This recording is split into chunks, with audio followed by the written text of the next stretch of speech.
Assalamualaikum warahmatullahi wabarakatuh. Kami dari kelompok 1 akan mempresentasikan materi mengenai analisis perancangan sistem informasi pada koperasi simpan pinjam. Nama saya Salisakila Barudin. NIM saya 12182792.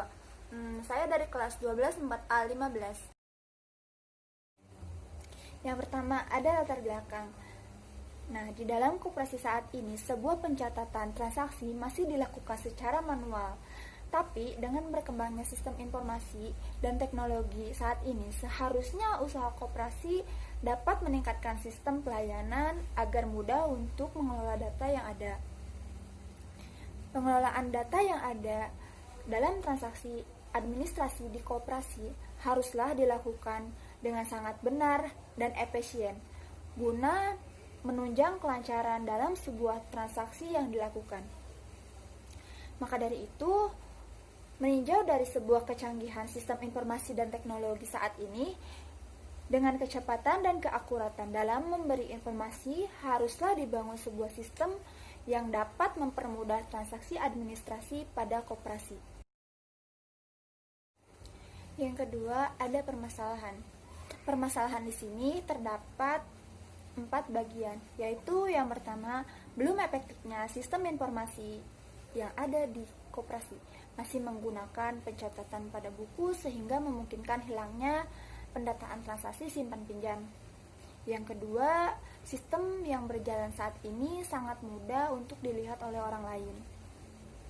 Yang ketiga, kesulitan dalam pencarian data anggota. Lalu yang terakhir, kesalahan dalam perhitungan simpan pinjam masih saja bisa terjadi. Assalamualaikum warahmatullahi wabarakatuh. Saya Anissa Fikir Rahmananda. Di sini saya akan menjelaskan tentang deskripsi produk yang ada di web koperasi ini. Nah, yang pertama data petugas, yang kedua data anggota, yang ketiga data tabungan, yang keempat ada data transaksi simpanan, pinjaman, dan angsuran. Yang kelima ada laporan data anggota, yang keenam ada laporan pinjaman, yang ketujuh ada laporan simpanan, yang kedelapan ada data keuangan, yang kesembilan ada laporan grafik, yang kesepuluh ada pengaturan simpanan, yang kesebelas ada pengaturan pinjaman.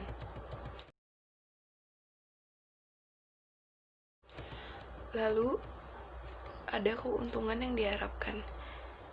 Untuk web koperasi ini, kami mengharapkan adanya keuntungan dari sisi admin koperasi. Yang pertama, adanya mempermudah penyimpanan data transaksi. Yang kedua, mempermudah menginput data anggota. Yang ketiga, mempermudah transaksi pengajuan pinjaman. Yang keempat, mempermudah menginput data simpanan. Yang kelima, mempermudah mencetak laporan dan dokumen lainnya. Yang keenam, mempermudah input data pinjaman. Yang ketujuh, mempermudah input data anggota. Yang kedelapan, mempermudah informasi simpanan, pinjaman, dan angsuran. Assalamualaikum warahmatullahi wabarakatuh. Perkenalkan, nama saya Hana Rohaini dari kelas 12 4A15 dari kelompok 1. Di sini saya akan menjelaskan mengenai analisa perancangan sistem informasi pada koperasi simpan pinjam. Di sini saya akan menjelaskan mengenai perencanaan aktivitas secara global. Berikut ini adalah aktivitas-aktivitas yang akan dikerjakan untuk memenuhi fase inisiasi dan fase perencanaan global. Di dalam tabel tersebut berisi nomor, deskripsi aktivitas, jumlah hari, dan estimasi biaya.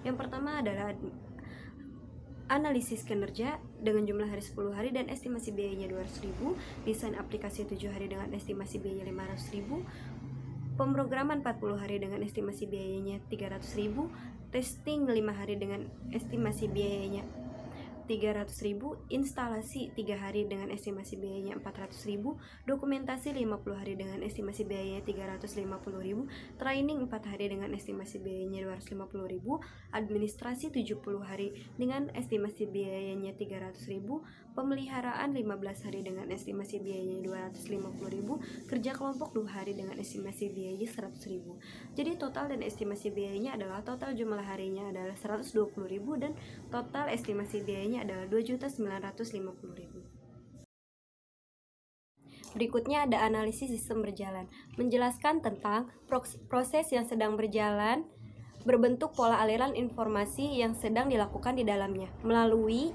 dokumen, laporan, sistem, dan proses yang terjadi. Di dalam analisis sistem berjalan ada pendaftaran anggota, simpanan, dan pinjaman.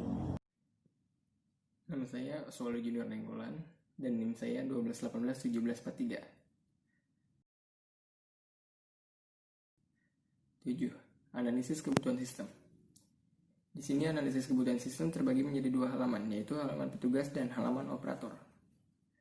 1. Halaman petugas. Di sini ada aksi aktor dan reaksi sistem. Yang pertama, aktor memilih menu data akun. Lalu sistem ini akan menampilkan menu data akun pengguna dan menu tambah akun pengguna. Yang kedua, aktor memilih menu data anggota. Lalu sistem ini akan menampilkan menu data anggota dan menu tambah data anggota. Yang ketiga, aktor akan memilih menu data transaksi. Lalu sistem ini akan memberikan data-data transaksi pada anggota. Dan yang terakhir, aktor memilih menu laporan.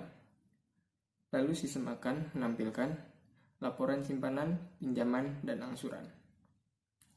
Lalu kondisi akhirnya jika perintah sistem sesuai, maka sistem akan menampilkan tampilan yang diinginkan. Dan yang kedua ada halaman operator. Yang pertama, aktor akan memilih menu data tabungan. Maka sistem ini akan menampilkan menu data tabungan dan ambil tabungan. Yang terakhir, aktor akan memilih menu transaksi. Sistem ini akan menampilkan data transaksi simpanan, pinjaman, angsuran, dan transaksi pengajuan pinjaman. Lalu kondisi akhirnya, jika perintah sesuai, maka sistem akan menampilkan tampilan sesuai yang diinginkan. Selanjutnya saya akan menjelaskan diagram sequence.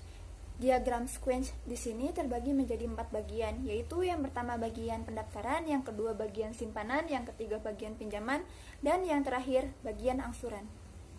Yang pertama ada diagram sequence pendaftaran. Nah, di sini yang pertama petugas harus memilih menu anggota, lalu yang kedua menampilkan form anggota, yang ketiga mengisi form anggota, yang keempat menyimpan data ke dalam database, yang kelima pesan berhasil diinput, dan yang terakhir menampilkan data anggota.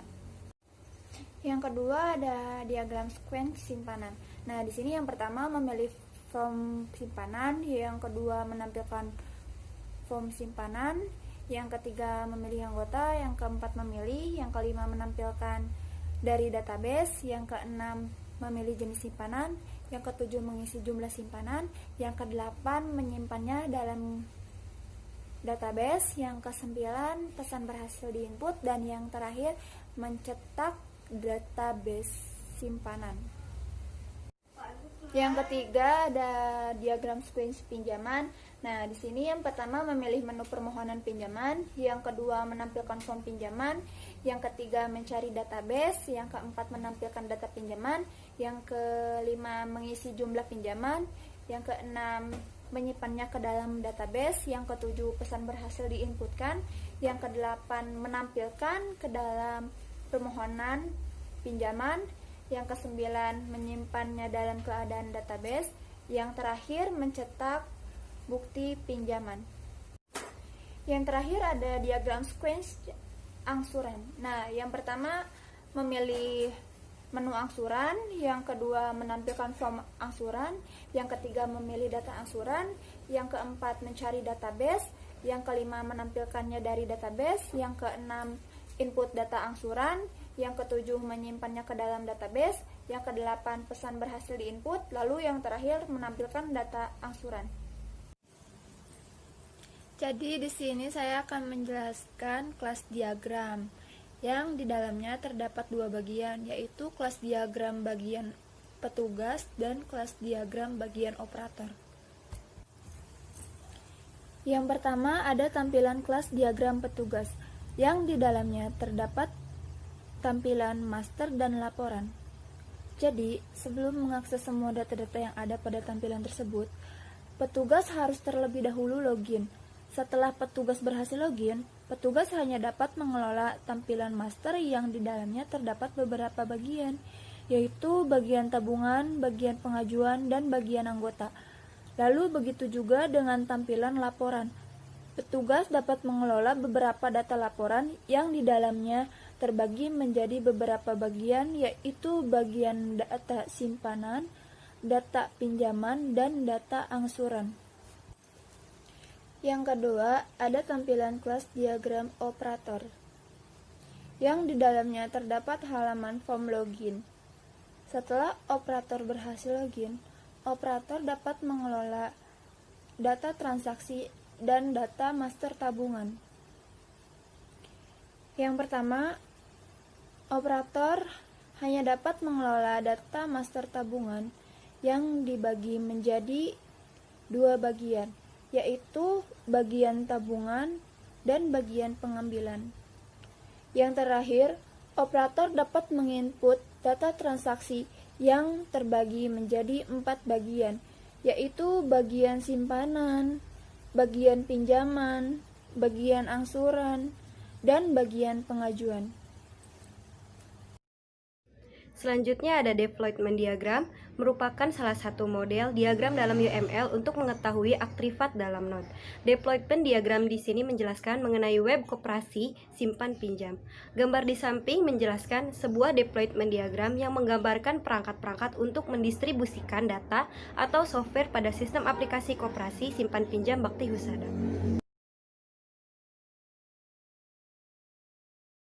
Nama saya Vini Masyatul Fauzia dengan NIM 12182379. Di sini saya akan menjelaskan mengenai black box testing. Yang pertama adalah black box testing form login admin. Yang pertama, skenario pengujian yang pertama adalah nama user dan password tidak diisi, kemudian klik login. Lalu test case-nya, nama user kosong dan password juga kosong. Hasil yang akan diharapkan, sistem akan menolak akses dan akan menampilkan warna merah pada kotak dialog login. Hasil pengujiannya sesuai harapan, kesimpulannya valid. Contohnya seperti ini. Yang kedua adalah mengetikkan nama user dan password tidak isi atau kosong. Kemudian klik login. Nama usernya petugas, passwordnya kosong. Hasil yang akan diharapkan adalah sistem akan menolak akses dan menampilkan pesan isi bagian ini. Hasil yang diharapkan adalah sesuai harapan, seperti ini. Yang ketiga adalah nama user tidak diisi dan password diisi. Nama usernya kosong, passwordnya admin. Hasil yang akan diharapkan adalah sistem akan menolak akses dan menampilkan pesan isi bagian ini. Hasil pengujiannya sesuai harapan, seperti ini.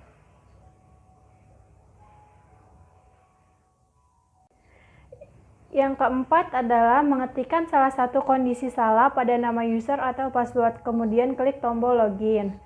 Nama usernya petugas, benar, passwordnya ABC yaitu salah. Hasil yang akan diharapkan adalah sistem akan menolak akses dan menampilkan pesan username atau password salah. Seperti ini. Yang kelima adalah mengetikkan nama user dan password dengan data yang benar, kemudian klik login. Nama usernya petugas, passwordnya admin. Sistem yang akan diharapkan adalah sistem akan menerima akses login dan akan menampilkan halaman utama.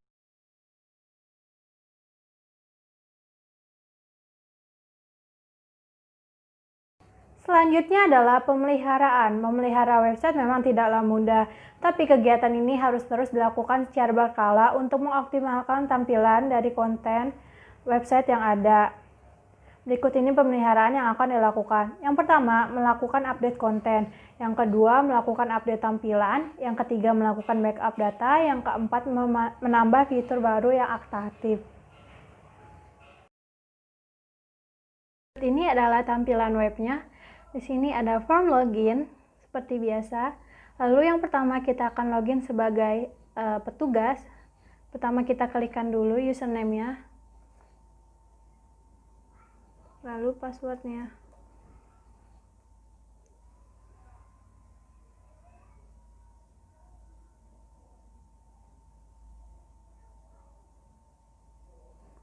Nah, ini adalah tampilan halaman utama dari petugas. Nah, di sini ada anggota, ada pinjaman, ada angsuran, tabungan, dan denda.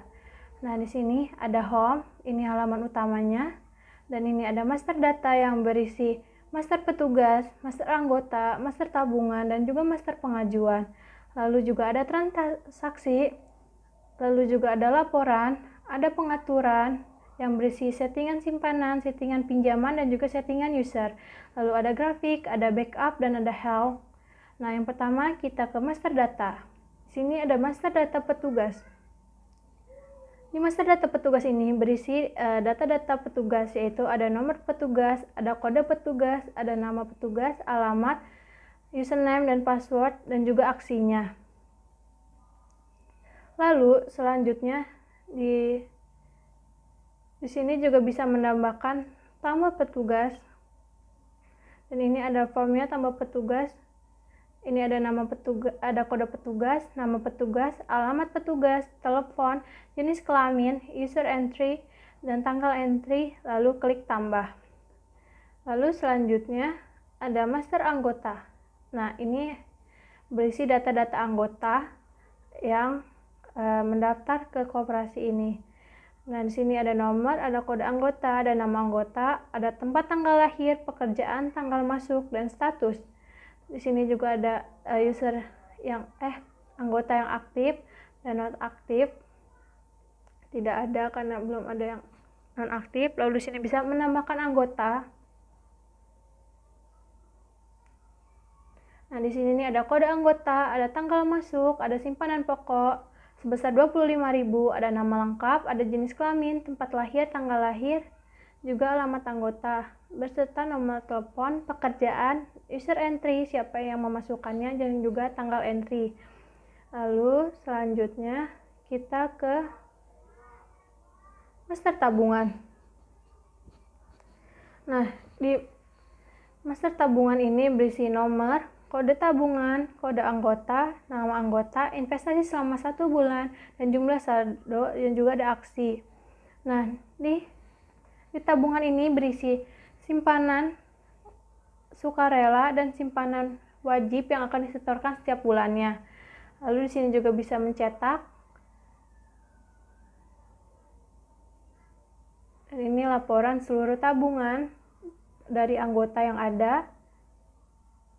Lalu sini kita bisa ambil uang, misalnya ini.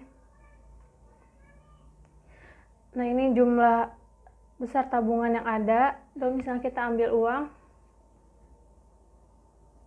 Nah, ini uang yang kita ambil dan juga ini yang hasilnya. Lalu klik ambil uang. Nah, langsung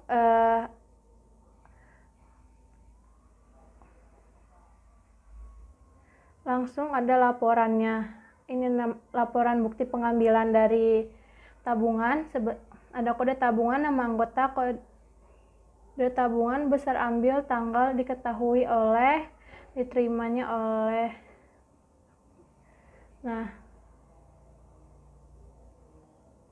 selanjutnya ada master pengajuan. Nah, master pengajuan ini adalah data pinjaman yang akan diajukan kepada petugas dari operator ke petugas. Di sini ada nomor, ada kode, ada nama anggota, ada tanggal pengajuan, ada besar pinjaman, jenis pinjaman, statusnya masih menunggu karena aksinya belum diterima atau ditolak, tanggal terimanya belum ada karena belum diterima atau ditolak. Lalu selanjutnya ada transaksi. Di transaksi ini ada simpanan, kita klik. Nah, di simpanan ini ada tanggal simpan, nama simpan, besar simpanan. Ada simpanan wajib. Nah, ini dia simpanan wajibnya sebesar 70.000.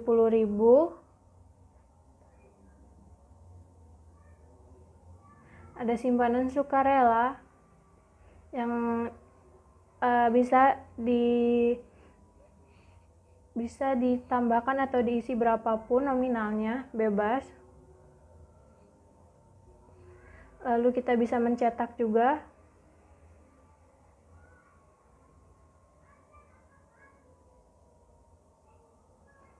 Nah, lalu di sini ada pinjam.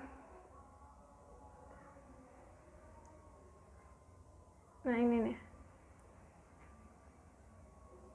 Nah, di sini ada pinjaman atas nama Hijomudin dengan nomor kode pinjam 63, tanggal pinjam, jenis pinjam, besar pinjam, lama angsuran, jatuh temponya, statusnya belum lunas.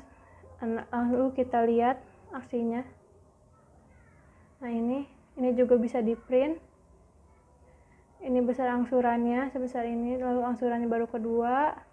Lalu kita lihat angsurannya. Nah, ini dia form angsurannya.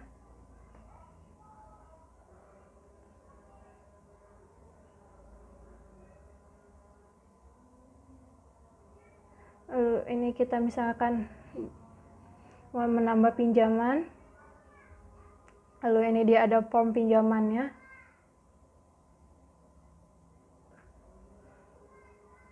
Lalu selanjutnya ada laporan data anggota. Nah, ini dia laporan data anggota. Ini juga bisa di print. Lalu selanjutnya adalah laporan data simpanan. Nah, ini dia. Ini juga sama, bisa di print. Selanjutnya adalah laporan data pinjaman. Nah, ini laporan data pinjamannya. Ada yang jatuh tempo, ada yang telat. Terus ini ada yang print. Terus kita lihat. Nah, ini dia.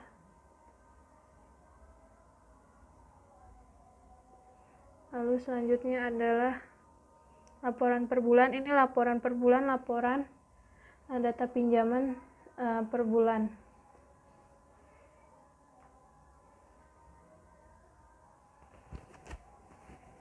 Nah, ini dia laporan pinjaman bulan 4 2020. Lalu selanjutnya adalah laporan data keuangan. Ini ada pendapatan, ini ada pengeluaran, dan juga ini ada aktivanya. Lalu selanjutnya adalah pengaturan. Ini ada pengaturan simpanan. Di sini ada jenis simpanannya, ada simpanan pokok, wajib, dan sukarela. Besar simpanannya adalah 25.000 yang pokok dan wajib 70.000, yang serta yang sukarela 0 dan bebas juga. Ini user entry-nya, ini tanggal entry-nya, dan juga ini aksi atau edit atau hapus. Lalu ini ada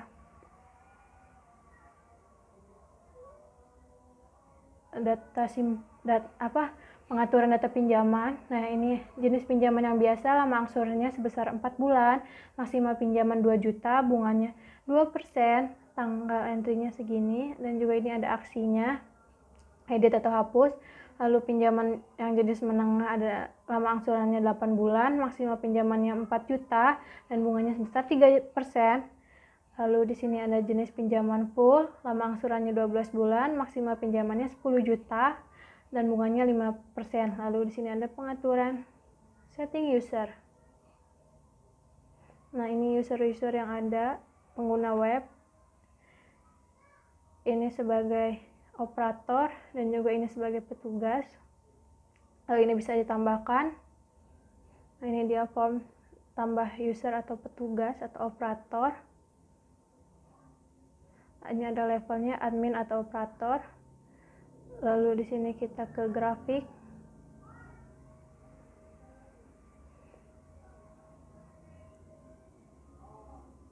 Nah, ini dia grafiknya di bulan Mei, karena belum ada kegiatan, baru pengambilan uang aja.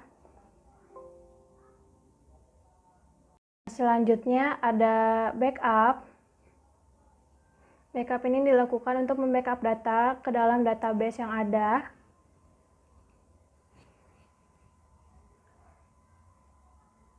Nah, ini dia.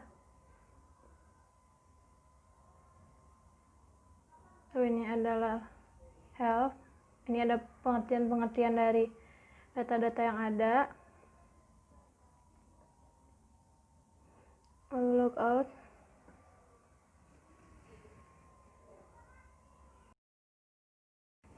Nah, selanjutnya di sini kita akan login sebagai operator. Nah, ini kita login dulu sebagai operator.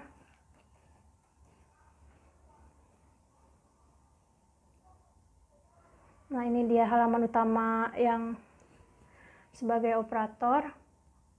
Di sini isinya sedikit karena memang operator tugasnya nggak terlalu banyak. Di sini ada master tabungan yang sama aja kayak tadi yang ada di petugas. Lalu ini ada transaksi. Ini juga isinya sama aja kayak yang ada di transaksi tadi, tapi bedanya ini ada pengajuan. Nah, ini coba kita klik pengajuan. Nah, ini data pengajuan hisab. Statusnya masih menunggu karena tadi belum diterima atau ditolak oleh petugas. Lalu di sini ada help juga. Sudah, isinya itu aja. Kalau operator tugasnya emang nggak terlalu banyak, nggak mengelola laporan, cuma mengelola data transaksi dan tabungan aja, kayak gitu. Terima kasih.